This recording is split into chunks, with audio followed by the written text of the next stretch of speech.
দ্বিতীয়বার বিয়ের পিড়িতে দেবলীনা কুমার ছবির সামনে আসলো আবার নেট পাড়ায়। আর সেই ছবি সামনে আসতেই সবাই অবাক। দেবলীনা কুমার বারবারই সোশ্যাল মিডিয়ায় সক্রিয় থাকেন। বোল্ড পোস্ট থেকে শুরু করে সাবেকি লুক সবটাতেই তিনি বেশ প্রশংসিত।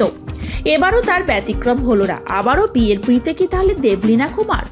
বিয়ের মরশুমে একের পর এক বিয়ের খবর সামনে উঠে আসতে দেখা যাচ্ছে। বহু সেলেবি এই সিজনে ঘর বাঁধছেন। তবে হঠাৎ কেন উত্তম কুমারের নাত বউ সেজে উঠলেন বিয়ের বেনারসিতে? কি মনে প্রশ্ন জাগছে তো? না, ভয়ের কোনো কারণ নেই। গৌরব ও দেবলীনার সংসার সাজানো যতনেই, ভালোই আছেন তারা। তবে কোনো এক বিয়ের উপলক্ষে তিনি নিজেকে সাজিয়ে তুললেন মায়ের বিয়ের বেনারসিতে।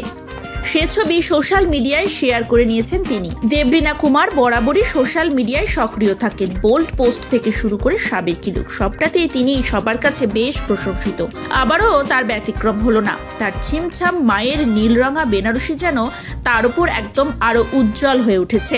প্রসঙ্গত, অভিনেত্রী দেবলীনা কুমার বেশ কয়েকটি প্রজেক্ট নিয়ে এখন ব্যস্ত। উল্টো দিকে তাকে নিজেকে বারবার মঞ্চে দেখা যাচ্ছে, অর্থাৎ নাচ তার প্রাণের বিষয়। অভিনয় জগতে পা রাখলেও দেবলীনা কুমার যখন প্রাণ খুলে নাচেন তখনই যেন নিজেকে নতুন করে আবিষ্কার করেন। তার করা বিভিন্ন পোস্ট বারবার দর্শক মনে জায়গা করে নেয়।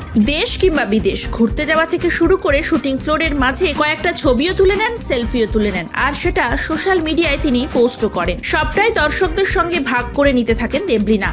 সোশ্যাল মিডিয়ায় সক্রিয় স্টার মন খুলে একাধিকবার জানিয়েছেন তার পছন্দের বিষয়। পাশাপাশি তিনি ভীষণ ঘুরতে যেতে পছন্দ করেন, সেটাও তিনি বারবার জানিয়েছেন। আর সেটা তার পোস্ট দেখে বোঝাও যায়। সময় সুযোগ পেলে তিনি গৌরবের সঙ্গে বেরিয়ে পড়েন ঘুরতে। আর গৌরব সুযোগ না পেলেও কোনো সময় তার মা বাবার সঙ্গেও সে ঘুরতে বেরিয়ে পড়ে। কখনো বা আবার একাই ব্যাগ গুছিয়ে বেরিয়ে পড়েন তিনি।